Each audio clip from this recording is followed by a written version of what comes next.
عام طور پر جب ہم کسی بیماری کی تشخیص کی بات کرتے ہیں نا تو ہم ایک طرح کی درستگی کی امید کر رہے ہوتے ہیں، بالکل. جیسے کوئی انجینئرنگ کا کام ہو۔ ہاں ہاں بالکل. فرض کریں آپ کے ہاتھ کی ہڈی ٹوٹتی ہے، آپ اسپتال جاتے ہیں اور ایکس رے کی رپورٹ میں ایک ٹوٹی ہوئی سفید لکیر صاف نظر آ جاتی ہے۔ اور ڈاکٹر فوراً اسکرین کی طرف اشارہ کر کے کہتا ہے کہ بھئی یہ رہا مسئلہ. بالکل، اور یہ رہا اس کا علاج۔ مطلب وہ ایک بہت واضح چیز ہوتی ہے، کوئی الجھن نہیں ہوتی، صحیح. اور اسے دیکھ کر ایک طرح کا اطمینان ہوتا ہے کہ کم از کم ہم مسئلے کو دیکھ تو سکتے ہیں نا، اسے سمجھ سکتے ہیں۔ جی ہاں. ہم انسانوں کو الجھنیں کہاں پسند ہیں، ہم تو سیدھی لکیریں ڈھونڈتے ہیں۔ ایسا ہی ہے. ہم ایک متعین طریقہ کار کے تحت اس کا علاج شروع کر سکتے ہیں۔ لیکن مسئلہ تب آتا ہے جب ہم آج کی دنیا کے حالات کی بات کرتے ہیں. جب عالمی تنازعات اور جنگوں کی بات آتی ہے نا تو اچانک وہ ایکس رے مشین کام کرنا چھوڑ دیتی ہے. منظر بہت دھندلا ہو جاتا ہے۔ بالکل، ہم ایک ایسے منظر نامے کو دیکھ رہے ہوتے ہیں جو بہت ہی غیر واضح اور پیچیدہ ہے۔ آج کی جنگیں کسی ایک خاص سرحد پر لڑی جانے والی کوئی واضح لکیر تو رہی نہیں۔ اور یہی وہ دھندلا پن ہے جس نے ہمیں مجبور کیا کہ اس پر تفصیل سے بات کی جائے. تو چلے اس موضوع کی تہیں کھولتے ہیں۔ آج کے اس تفصیلی جائزے کا ہمارا مشن یہ سمجھنا ہے کہ دنیا اس وقت جس بے چینی کے دوراہے پر کھڑی ہے اس کی اصل وجوہات کیا ہیں۔ اور اس کے لیے جو ماخوذ ہم استعمال کر رہے ہیں وہ محمد فاروق راشد کا ایک انتہائی چشم کشا کالم ہے۔ جی، جس کا عنوان ہے جنگ زدہ دنیا، اب نہیں تو کبھی نہیں کا لمحہ۔ دیکھیں، اس جائزے میں ہم صرف اوپر سے نظر آنے والے مسئلوں پر بات نہیں کریں گے بلکہ اس کے حتمی حل اور ان میکانزمز کو بھی سمجھیں گے جو اس تباہی کو چلا رہے ہیں۔ میں کہوں گی کہ اس کالم کی سب سے خاص بات ہی یہ ہے کہ یہ محض جنگ کے روایتی نقصانات کا رونا نہیں روتا۔ بالکل صحیح کہا آپ نے۔ عموماً جب جنگ کا ذکر چھڑتا ہے تو ذہن میں فوراً کیا آتا ہے؟ گرتی ہوئی عمارتیں، دھواں، جانی نقصان۔ ہاں، تباہی کے مناظر۔ لیکن یہ تحریر ہمیں بتاتی ہے کہ جو خوف اور بے چینی کی فضا آج ہر طرف پھیلی ہوئی ہے نا، اسے پیدا کرنے والے خود ان مسائل کے خالق ہیں۔ مطلب وہ جان بوجھ کر یہ سب کریں؟ جی، وہ اس تباہی کے نتائج سے پوری طرح واقف ہیں۔ وہ کوئی انجانے میں غلطی نہیں کر رہے بلکہ یہ ایک سوچے سمجھے منصوبہ کے تحت ہو رہا ہے۔ واہ! اور یہ پہلو واقعی اس تحریر کو انتہائی اہم بنا دیتا ہے۔ یہ معلومات صرف بین الاقوامی تعلقات کے طالب علموں کے لیے نہیں ہے۔ بالکل نہیں، یہ ہر اس انسان کے لیے ہے جو اس دنیا کے مستقبل کے بارے میں جاننے کا متجسس ہے۔ اور یہ جاننا واقعی ہم سب کا حق ہے کہ جس دنیا میں ہم سانس لے رہے ہیں اس کے پس پردہ کیا کھیل کھیلا جا رہا ہے۔ اگر ہم اس بات پر غور کریں نا کہ جنگ کا دائرہ کار اب کتنا وسیع ہو چکا ہے تو سچ میں حیرت ہوتی ہے۔ جنگ اب محض دو ملکوں کی سرحدوں پر کھڑی فوجوں کا ٹکراؤ نہیں رہا۔ صحیح۔ یہ ایک ایسا افرید بن چکا ہے جس نے ہماری روزمرہ کی زندگی کو اپنی لپیٹ میں لے لیا ہے۔ دراصل ہتھیاروں کی خاموشی کا مطلب اب امن نہیں رہا۔ کالم بڑی صراحت سے بتاتا ہے کہ جنگیں اب ذہنوں، معیشتوں اور معاشروں تک پھیل چکی ہیں۔ کچھ طاقتور قوتیں اپنے ناجائز عزائم کے لیے سب کچھ پامال کر رہی ہیں۔ بالکل، وہ دنیا کے معاشی نظام کو اپنے حق میں ایک ہتھیار کے طور پر استعمال کرتی ہیں، اور اس سے بھی بڑھ کر معاشروں کے اندر نفسیاتی جنگیں لڑی جا رہی ہیں۔ یہ ایک ایسی خاموش جنگ ہے جس میں گولیاں نہیں چلتی لیکن اس کا ہدف بہت بڑا ہے۔ پوری دنیا کے وسائل اور انسانی سوچ پر تسلط قائم کرنا۔ میں اس پوشیدہ جنگ کی بات کو تھوڑا اور کھولنا چاہوں گی۔ جب ہم معاشی یا نفسیاتی جنگ کہتے ہیں تو یہ سننے میں بڑی علمی سی اصطلاحات لگتی ہیں۔ عام انسان کے لیے شاید سمجھنا مشکل ہو۔ ہاں، لیکن ذرا سوچئے کہ یہ ایک عام آدمی کی زندگی میں کیسے ظاہر ہوتی ہیں۔ ایک ملک میں بیٹھے کچھ پالیسی ساز کوئی فیصلہ کرتے ہیں اور ہزاروں میل دور کسی غریب ملک کے بازار میں روٹی کی قیمت اتنی بڑھ جاتی ہے کہ ایک مزدور اپنے بچوں کا پیٹ نہیں پال سکتا۔ یہ معاشی جنگ کا وہ چہرہ ہے جو روز اخبارات کی سرخیوں میں گم ہو جاتا ہے۔ بالکل۔ اسی طرح نفسیاتی جنگوں کی بات کریں تو آج کے دور میں سوشل میڈیا کے الگورتھمز جس طرح ہمارے اندر غصہ اور تفریق پیدا کر رہے ہیں نا، یہ بھی اسی وسیع تر جنگ کا حصہ ہے۔ اور ان سب کے درمیان کالم نگار نے ایک بہت ہی دل دہلا دینے والی تصویر کشی کی ہے۔ اس سب معاشی اور نفسیاتی ہیر پھیر کی قیمت کون چکا رہا ہے؟ ایک عام انسان، ایک بچے کی آنکھوں کا خوف، ایک ماں کی بے بسی، اور ایک بوڑھے کی امیدوں کا ٹوٹ جانا۔ یہ وہ زخم ہے جن پر کبھی کوئی پٹی نہیں باندھی جا سکتی۔ یہ نسلوں تک رستے رہتے ہیں۔ یہ پوری صورتحال مجھے ایک خطرناک وائرس کی طرح لگتی ہے۔ اچھا، میں اس وائرس والی بات کو مزید آگے بڑھانا چاہوں گا، کیونکہ جب کوئی خطرناک وائرس جسم پر حملہ آور ہوتا ہے تو وہ صرف ایک حصے تک محدود نہیں رہتا۔ ہاں، وہ پورے جسم میں پھیلتا ہے۔ اور نہ ہی وہ فوراً جان لیوا ثابت ہوتا ہے، وہ خاموشی سے پورے مدافعتی نظام کو اندر سے کھوکھلا کرنا شروع کر دیتا ہے۔ صحیح۔ آپ کو شاید شروع میں صرف تھکاوٹ یا بخار محسوس ہو، لیکن اندر ہی اندر آپ کے اہم اعضاء ناکارہ ہو رہے ہوتے ہیں۔ آج کی یہ وسیع تر جنگیں بالکل اسی طرح دنیا کی معیشت اور معاشرے کے مدافعتی نظام کو ختم کر رہی ہیں۔ اور معاشرے کا مدافعتی نظام ہوتا کیا ہے؟ انسانوں کے درمیان باہمی اعتماد، وسائل کی منصفانہ تقسیم اور عالمی ہم آہنگی۔ بالکل، اور جب یہ مدافعتی نظام ٹوٹتا ہے تو معاشرہ اندر سے مرنے لگتا ہے۔ یہاں ایک بہت بڑا اور اہم سوال ابھرتا ہے۔ کالم میں بھی اس بات کا ذکر ہے کہ جنگ کا انجام بالآخر سب کے لیے تباہی ہے۔ ہاں، کوئی بھی اس سے بچ نہیں سکتا۔ تو اگر ان طاقتور قوتوں کو بھی معلوم ہے کہ یہ وائرس بالآخر انہیں بھی اپنی لپیٹ میں لے لے گا، تو پھر وہ جان بوجھ کر انسانیت کو اس آگ میں کیوں جھونک رہی ہیں؟ کیا وہ اتنے نادان ہیں؟ دیکھیں، نادان نہیں، بلکہ وہ انسانی نفسیات کے اس تاریک پہلو کا شکار ہیں جسے طاقت کا گھمنڈ کہا جاتا ہے۔ طاقت کا گھمنڈ، یہ بہت گہری بات ہے۔ یہاں سب سے دلچسپ بات یہ ہے کہ اس تباہی کے نہ روکنے کی اصل وجہ ہماری انسانی فطرت میں چھپی طاقت کی اندھی خواہش ہے۔ اور مفادات کا ٹکراؤ؟ بالکل، کچھ ریاستیں اور ان کے حکمران ایک خاص قسم کی نفسیاتی کیفیت میں مبتلا ہو جاتے ہیں، جہاں انہیں لگتا ہے کہ طاقت کا بے دریغ استعمال ہی ہر مسئلے کا حتمی حل ہے۔ انہیں لگتا ہوگا کہ وہ اپنے بنائے ہوئے اس نظام کو ہمیشہ کنٹرول کر سکیں گے۔ جی، وہ اسی فریب میں مبتلا ہوتے ہیں۔ لیکن یہ تو ایک بہت ہی محدود اور خام خیالی پر مبنی سوچ ہے۔ طاقت آپ کو وقتی طور پر کسی پر مسلط تو کر سکتی ہے نا، لیکن مستقل امن تو نہیں دے سکتی۔ بالکل نہیں۔ تاریخ کا مطالعہ ہمیں یہی بتاتا ہے کہ طاقت کا نشہ کتنا اندھا ہوتا ہے۔ وقتی برتری کو مستقل کامیابی سمجھ لیا جاتا ہے۔ شروع میں شاید ایسا لگتا ہو کہ صرف کمزور فریق پس رہا ہے۔ ہاں، طاقتور فریق اپنے شیشے کے محل میں بیٹھ کر سمجھتا ہے کہ وہ محفوظ ہے، لیکن معیشت اور معاشرت کے اصول بتاتے ہیں کہ تنازع کے اثرات لہروں کی طرح پھیلتے ہیں۔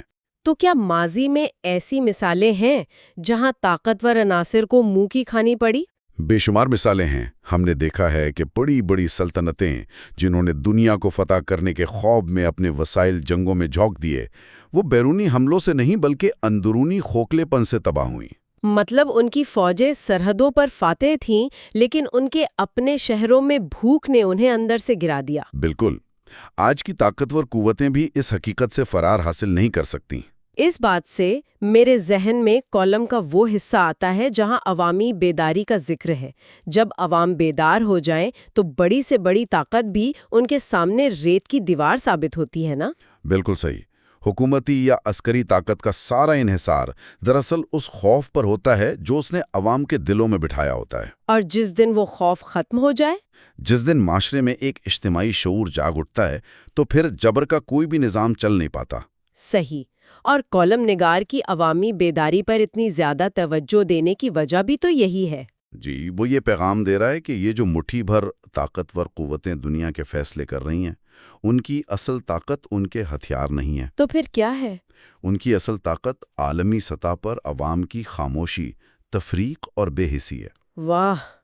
مطلب جب عوام سمجھ جائیں گے کہ ان کا دشمن کوئی دوسرا غریب ملک نہیں بلکہ وہ نظام ہے جو ان دونوں کو لڑا رہا ہے، تو یہ توازن بکھر رہے گا۔ بالکل بکھر جائے گا۔ لیکن یہ بیداری کا عمل کوئی آسان کام تو نہیں ہے، اور اسی تناظر میں مصنف نے ایک ایسی وارننگ دی ہے جو مجھے ذاتی طور پر بہت تشویشناک لگی۔ اب نہیں تو کبھی نہیں کا لمحہ۔ جی، عموماً ایسے جملے ہم کسی فلم یا ڈرامے میں سنتے ہیں اور اسے ایک جذباتی نعرہ سمجھ لیتے ہیں، لیکن زمینی حقائق دیکھیں تو احساس ہوتا ہے کہ یہ ایک ہولناک حقیقت ہے۔ دیکھیں، یہ کوئی استعارہ نہیں بلکہ ایک سائنسی اور معاشی ڈیڈ لائن ہے۔ مصنف اس تلخ حقیقت کی طرف اشارہ کر رہا ہے کہ ہم ایک ایسے مقام پر پہنچ چکے ہیں جہاں سے واپسی کا راستہ تیزی سے بند ہو رہا ہے۔ اگر عالمی برادری نے جنگوں کو روکنے کے لیے مؤثر اقدامات نہ کیے تو کیا ہوگا؟ تو بات محض چند حکومتوں کے گرنے کی نہیں رہے گی، بلکہ پوری زمین کے وجود اور انسانی بقا کا مسئلہ پیدا ہو جائے گا۔ یہاں آ کر بات واقعی انتہائی دلچسپ اور ساتھ ہی خوفناک ہو جاتی ہے۔ ہم سنتے آئے ہیں کہ جنگیں زمین کے ٹکڑوں کے لیے لڑی جاتی ہیں، لیکن مستقبل کی جنگوں کی نوعیت بالکل بدل جائے گی۔ ہاں، کالم کے مطابق کل کی جنگیں کسی سرحد پر نہیں بلکہ پانی کے ایک گلاس اور خوراک کے لیے لڑی جائیں گی۔ بالکل، یہ ایک ایسا ڈراؤنا خواب ہے جس کی طرف ہم کھلی آنکھوں سے چلتے جا رہے ہیں۔ ذرا تصور کریں ایک دور جہاں ملک کی طاقت کا اندازہ اس کے سونے سے نہیں پینے کے صاف پانی سے لگایا جا رہا ہو۔ اور بدقسمتی سے یہ کوئی کہانی نہیں بلکہ حقیقت بنتی جا رہی ہے۔ موسمیاتی تبدیلیوں نے ویسے ہی وسائل نچوڑ لیے ہیں اور جنگیں اس تباہی کو تیز کر رہی ہیں۔ اسی لیے مصنف زور دیتا ہے کہ بقا کا راستہ طاقت کے روایتی توازن میں نہیں ہے۔ بالکل، ایک قرآنی سیاسی تھیوری تھی جسے میوچولی ایشورڈ ڈسٹرکشن کہا جاتا تھا۔ مطلب اگر دونوں کے پاس تباہ کن ہتھیار ہیں تو کوئی حملہ نہیں کرے گا کیونکہ دونوں تباہ ہو جائیں گے۔ یہ تو بڑی عجیب سی منطق ہے۔ مطلب تم بھی مر جاؤ گے، میں بھی، اس لیے ہم گولی نہیں چلاتے اور اسے امن کہہ دیتے ہیں۔ یہ تو ڈر ہوا نا، امن کہاں ہوا؟ اور مصنف اسی نظریے کو مکمل طور پر رد کرتا ہے۔ وہ سمجھاتا ہے کہ جب بات پانی یا خوراک کی آئے گی، جب لوگ بھوک سے مر رہے ہوں گے تو بموں کا توازن کوئی معنی نہیں رکھے گا، کیونکہ بھوک انسان کے اندر سے موت کا خوف ختم کر دیتی ہے۔ بالکل، اس لیے ہمیں طاقت کے توازن کی نہیں، انصاف اور مکالمے کی ضرورت ہے۔ ایسا عالمی نظام جہاں چھوٹے سے چھوٹے ملک کو بھی اپنے حقوق کے تحفظ کا یقین ہو۔ جب تک انصاف نہیں ہوگا، امن صرف ایک عارضی جنگ بندی ہی رہے گا۔ لیکن سوال یہ ہے کہ یہ انصاف کا نظام آئے گا کیسے؟ تحریر میں ایک بہت ہی زبردست حل دیا گیا ہے، اور وہ ہے تعلیم اور میڈیا کا کردار۔ جی، مصنف کا کہنا ہے کہ ہمیں نئی نسل کو سکھانا ہوگا کہ اختلاف رائے دشمنی نہیں ہوتا۔ یہ جملہ بظاہر بہت سادہ سا لگتا ہے، لیکن اس کی گہرائی بہت زیادہ ہے۔ ہم نے اپنے بچوں کو صرف ایک ہی چیز سکھائی ہے نا، مقابلہ کرنا اور دوسرے کو پیچھے چھوڑنا۔ زیرو سم گیم، کہ اگر وہ جیتا تو میں ہارا۔ اس مروجہ تعلیمی نظام کو بدلنے کی ضرورت ہے۔ ہمیں نصاب میں شامل کرنا ہوگا کہ مسائل کا حل بات چیت سے بھی نکل سکتا ہے۔ بالکل، اگر ہم آج بچے کو یہ سکھائیں کہ دوسرے کو سننا کمزوری نہیں، تو کل جب وہ سفارتکار بنے گا تو پانی کے مسئلے پر ڈرون حملہ نہیں کرے گا، بلکہ مل کر پانی صاف کرنے کے منصوبے پر دستخط کرے گا۔ تعلیم کا یہ میکینزم مستقبل کی جنگوں کو آج ہی روک سکتا ہے۔ اور تعلیم کے ساتھ ہی ہمارا میڈیا اور ٹیکنالوجی جڑی ہوئی ہے۔ میں اس ڈیجیٹل نظام کو ایک بہت بڑے میگا فون کی طرح دیکھتی ہوں۔ میگا فون کیسے؟ اگر کوئی شخص آفت میں پھنسا ہے تو یہ میگا فون اس کی آواز لاکھوں تک پہنچا کر جان بچا سکتا ہے، لیکن اگر کوئی اس سے جھوٹ بولے، نفرت پھیلائے تو وہ ایسی آگ بھڑکا سکتا ہے جو سب راکھ کر دے۔ اور یہی وہ خطرہ ہے جسے ہم آج کل مس انفارمیشن یا غلط معلومات کہتے ہیں۔ یہ اکثر باقاعدہ ہتھیار کے طور پر استعمال کیا جاتا ہے تاکہ لوگوں کو کنفیوز کیا جا سکے۔ تو متوازن معلومات کی فراہمی بھی اتنی ہی ضروری ہے۔ لیکن ان سب باتوں کے بعد ایک عام انسان یہ سوچ سکتا ہے کہ بھائی میں انفرادی سطح پر کیا کر سکتا ہوں؟ یہیں پر کالم کا سب سے طاقتور پیغام آتا ہے۔ دنیا کو بچانے کی ذمہ داری صرف حکومتوں پر نہیں ہے، عوام، نوجوانوں، سب میں امن کی خواہش پیدا کرنی ہوگی۔ ہر فرد کو اپنے رویے بدلنے ہوں گے۔ بالکل، اگر ہم اسے بڑی تصویر کے ساتھ جوڑیں نا تو ہمیں یہ سمجھنا ہوگا کہ ہم سب ایک دوسرے سے جڑے ہوئے ہیں۔ جیسے پہلے کہتے تھے کہ دنیا ایک کشتی کی طرح ہے، جی، لیکن آج کے جدید دور میں اسے ایک گلوبل کلاؤڈ سرور نیٹ ورک کی طرح دیکھتی ہوں۔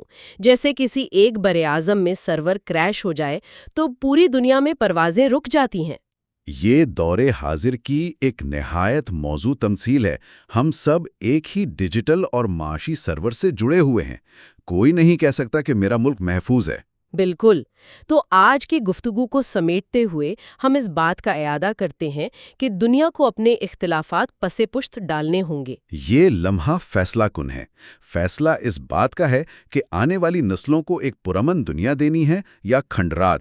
اور یقیناً اگر یہ موقع ضائع کر دیا تو شاید دوبارہ کبھی نہ ملے۔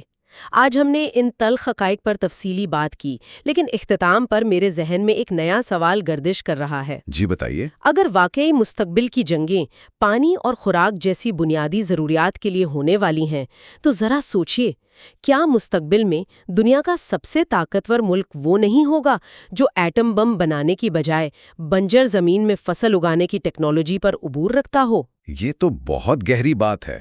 اگر سمندر کے پانی کے ایک قطرے کو پینے کے قابل بنانا ہی اصل طاقت ہے، تو کیا ہمیں آج طاقت اور ہتھیار کی اس روایتی تاریخ کو مکمل طور پر بدلنے کی ضرورت نہیں؟